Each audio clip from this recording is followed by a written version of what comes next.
He is one of the most recognizable faces in American entertainment, a man whose grin has become part of the daily rhythm for millions. Yet behind that confident laugh lies a story of struggle, persistence, and triumph. Beneath the lights, cameras, and applause is a boy who cried himself to sleep in a car. A child learning early that silence could be both protection and prison. This is the story not only of a comedian, but of a man who turned pain into performance, adversity into opportunity, and dreams into an empire. His journey teaches that success is often built on loneliness, sacrifice, and the quiet moments no one witnesses. To understand how he rose to fame, we must first explore the hardships he endured, the lessons he learned, and the unwavering belief that his life could be more than his circumstances. A childhood in coal country, lessons in hardship. Born in Welch, West Virginia, a town surrounded by mountains and scarred by poverty, his early life was shaped by struggle. The community was dominated by laborers like his father, who earned barely enough to survive. Work was never optional. It was the only path to survival. His father, Jesse, instilled a hard truth. Show up, do the work, and never complain. His mother offered balance, filling their home with gospel and lessons of faith that would later sustain him in times of desperation. But the world outside their home was unforgiving. Poverty and prejudice were constants, and he faced battles that went beyond physical hardship.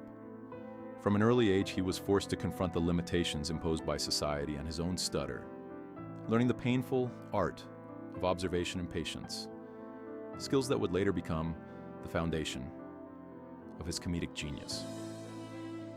A stutter that stole his words. From the moment he tried to speak, words became a battlefield.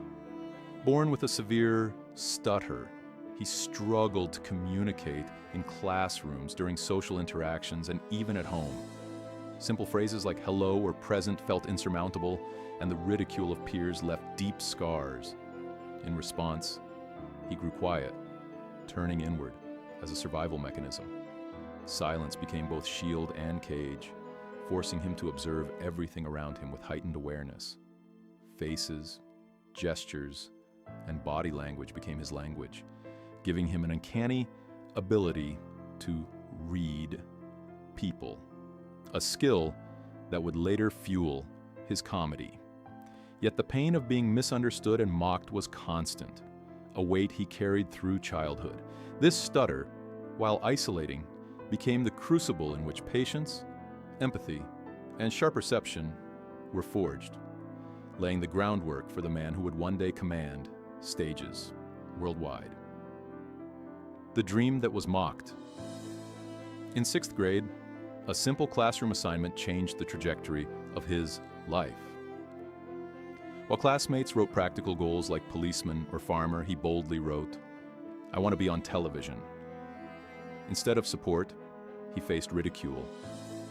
His teacher mocked his dream, his background, his stutter, and his race, causing the class to erupt in laughter. Broken and humiliated, he brought the paper home, unsure if his dream had any place in reality. His father's response, however, was different. Jesse told him to keep the paper, to look at it every day, and to let no one else define what he could achieve. That simple act of faith became a quiet rebellion, a promise to himself that he would pursue his vision regardless of the world's judgment. The boy's dream, fragile yet defiant, had taken root amidst laughter and doubt. From West Virginia to Cleveland, life in transition. The family eventually moved to Cleveland, Ohio, trading coal mines for steel mills, yet the change didn't bring ease. His stutter slowly improved after an encounter at a local deli, but directionlessness remained. He attempted college at Kent State University, but dropped out, then cycled through jobs at a Ford assembly line, as a carpet salesman, in insurance, and as a mailman. By his mid-20s, he was known as the funny man in every room, but lacked purpose, stability, and momentum. Married with twin daughters, he felt the crushing weight of mediocrity pressing on him. Each day seemed a repetition of survival rather than progress. Though the environment shifted from mountains to industrial streets, the lesson of perseverance from his father remained. It would take decades for his early observations, silent endurance, and relentless curiosity to converge into the path that would define his life. The Leap, comedy as survival. At 27, he faced a pivotal choice. A friend encouraged him to try stand-up comedy, despite having never been to a comedy club or written a set. Drawing on years of observation, silence, and reflection, he stepped onto a Cleveland stage. Remarkably, under the lights, his stutter vanished. For the first time, the barriers that had defined him seemed to dissolve. Winning an amateur night in October 1985, he made a daring decision to quit his job and pursue comedy full-time.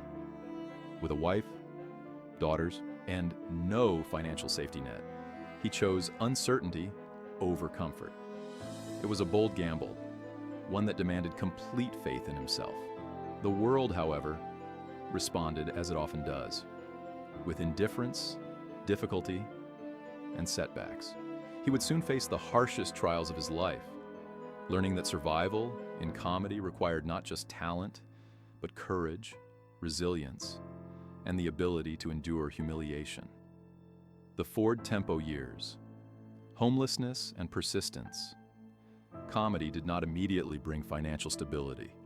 Gigs were inconsistent, pay was minimal, and marital strain increased. Eventually his family left, and he faced homelessness. From 1986 to 1988, a 1976 Ford Tempo became his home. He developed routines for survival, bologna and water in an igloo cooler, gas station bathrooms for hygiene, and a suit he wore nightly to project success. Despite performing brilliantly on stage, he returned to the car, a stark reminder of how far he had to go. Nights in motels were rare. The Tempo was a crucible of endurance, shaping his mental toughness and commitment. Every show, every laugh from the audience became a lifeline. The car that represented humiliation also symbolized perseverance. It was here, in this quiet struggle, that he forged the unshakable drive and resilience that would later define his empire. The price of success, reinvention, and resilience. By the early 2000s, challenges emerged. The sitcom ended, the tour concluded, and Hollywood often pigeonholed him into niche roles. For many, this would mark decline, yet he recognized the need to pivot. Moving into radio allowed him to connect directly with audiences, offering advice on relationships, faith, and personal struggles. His humor evolved into mentorship, laughter into guidance. Success demanded more than talent. It required foresight, adaptability, and a willingness to continually reinvent oneself. Even after reaching the heights of fame, he confronted the reality that legacy is built not only on achievement, but on the ability to stay relevant, to evolve, and to continue offering value to the audience who trusted him. His career became a study in resilience, intuition, and transformation. The empire built from dreams.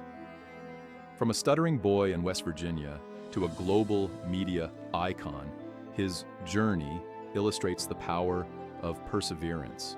Ridicule, poverty, and humiliation could not define him.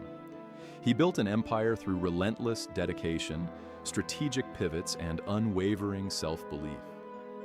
Motivational speaking, branded content, and media ventures became tangible expressions of his vision.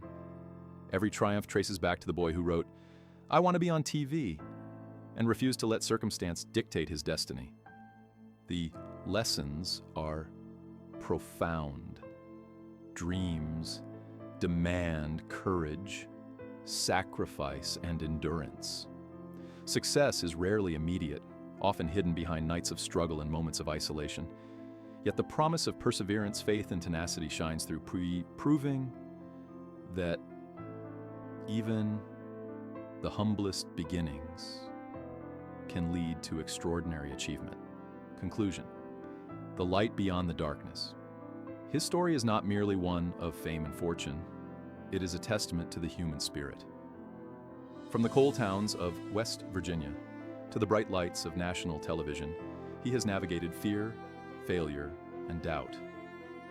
He teaches that hardship is not a barrier but a foundation for growth. Every night spent alone, every tear shed in despair, and every challenge overcome contributed to the man the world now knows.